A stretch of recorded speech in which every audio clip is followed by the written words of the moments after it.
So we're here today to talk about integration, and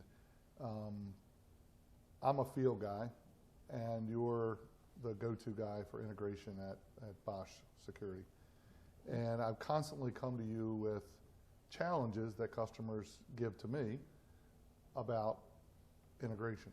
Right. So whenever I call you and say, Brad, I need some help with integration, what comes to mind with you? Well, integration is a broad topic, and I think everybody would have a different definition of what integration exists or is defined as. For Bosch and where we're at today, it's almost virtually all software. But I think that the trends or the history of integration is simply connecting systems, right? At its most basic level, it could be wire-to-wire connectivity of two different devices. It can be and making them work together. And the point is that in isolation, a system or a device has a purpose, and interaction between the two is something that is a necessity in today's world. So cause and effect. I have something that's occurring in system one, and I want system two to react to Correct. that in a given way. That's integration. Right. In the old days, it was very simple. You said wire to wire. In the security side of things, that was either a contact closure or in a more specific way, maybe data, like a 232 data format or a 485 Right. and stuff like that. In integration today, where do you see integration moving to in terms of the security industry? Sure. So we've come from a very hardware-oriented world where sensors are connected to physical systems or whatever, and we're moving to a much more software-oriented world where Internet of Things is the big buzzword today, Sure. and big data and deep learning. It's moving to an IP-based system, and it's moving to software control of those integrations. One of the important pieces of that, though, is that the device, we call it the edge, the further out the device is, the actual device, the sensor, has to be a lot smarter in today's world so that it works with, as you said, the Internet of Things, right? Right. And so with smart devices, you have to have the capability for that device that's as far out on the edge of the system to be smart enough to be able to communicate back with the head end, so that from an integration standpoint you can use that not just for one system but possibly others. Right. Yeah, what you see is the intelligence is moving from the central system out to the edge. And so the edge sensors are getting more processing power, more capabilities, more ability to do learning on their own, and be able to interpret and do things on the edge themselves, and then just feed back information back to the central system as necessary. They're interacting with each other on the edge, they're interacting with the main systems, but all of those interactions require integration at some level. Okay. One of the other questions that I see that comes up a lot is when I talk about integration to customers say, do I really need integration? My system really isn't that big, or it's not that complex. In your world of integration, what do you see trending in terms of the size of the systems that are being integrated together? I don't see any necessary limits to size. Even the smallest systems, the small guys, have edge devices that need to be integrated into their systems. The more integration that exists, the more flexibility you have in the types of systems and the types of, solutions that you can have for your business. Along with that, it probably comes what specific kinds of customers could take advantage of integration, and by that I mean vertical markets. What vertical markets do you see that may be starting to use integration to their favor? I think every aspect of the industry's vertical markets, anything, are being influenced positively by the integration steps and trends that we're taking.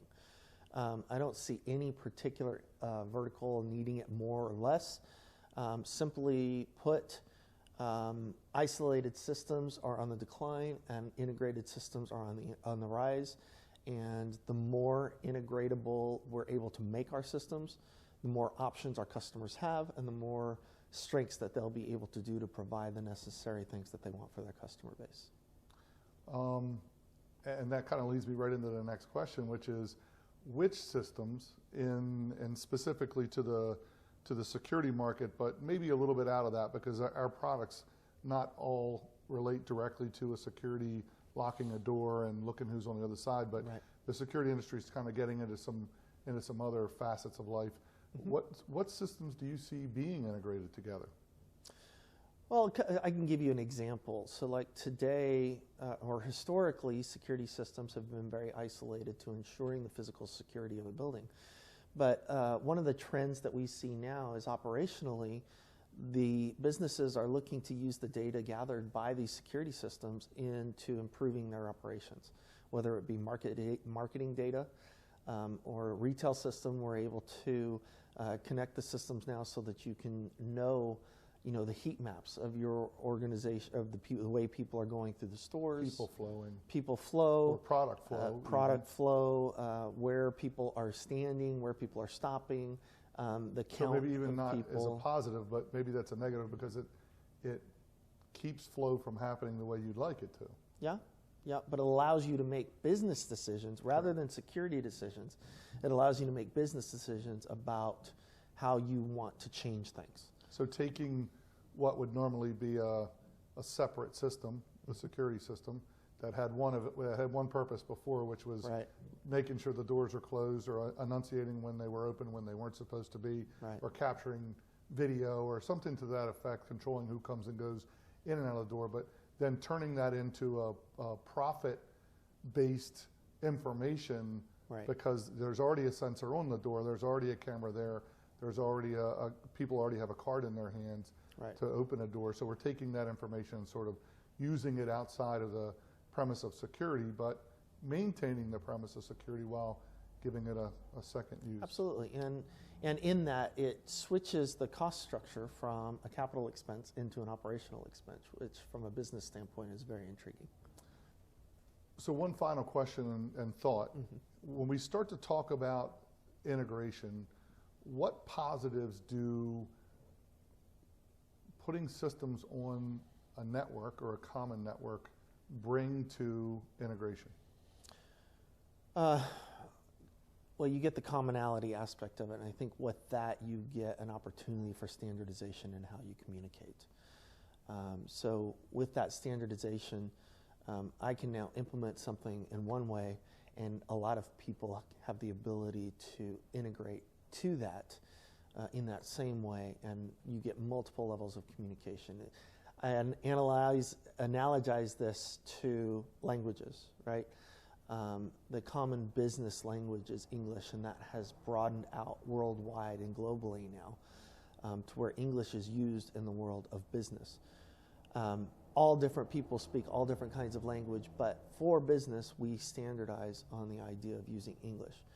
In the IP world, we're standardizing on common languages so that we can communicate with each other over the IP. And when I say we, the devices that are on the systems. And on that network, it allows them to coexist, so they're not walking over each other or banging into each other, causing problems of communication. And you said there's common languages in our industry. Security is a big industry. Building controls is somewhat of a piece of it. There's common languages in building control. In data, there's specific languages in data. Standardization of a video language is one of the things that's occurred over the past couple of years and has gotten a lot better. What is that common language of video? So the common communication language within the video industry today, in the security video industry, is ONVIF. And we utilize that in order to be able to openly communicate between video devices, video systems, and other types of systems that exist. So allowing the edge devices to communicate with the system in general.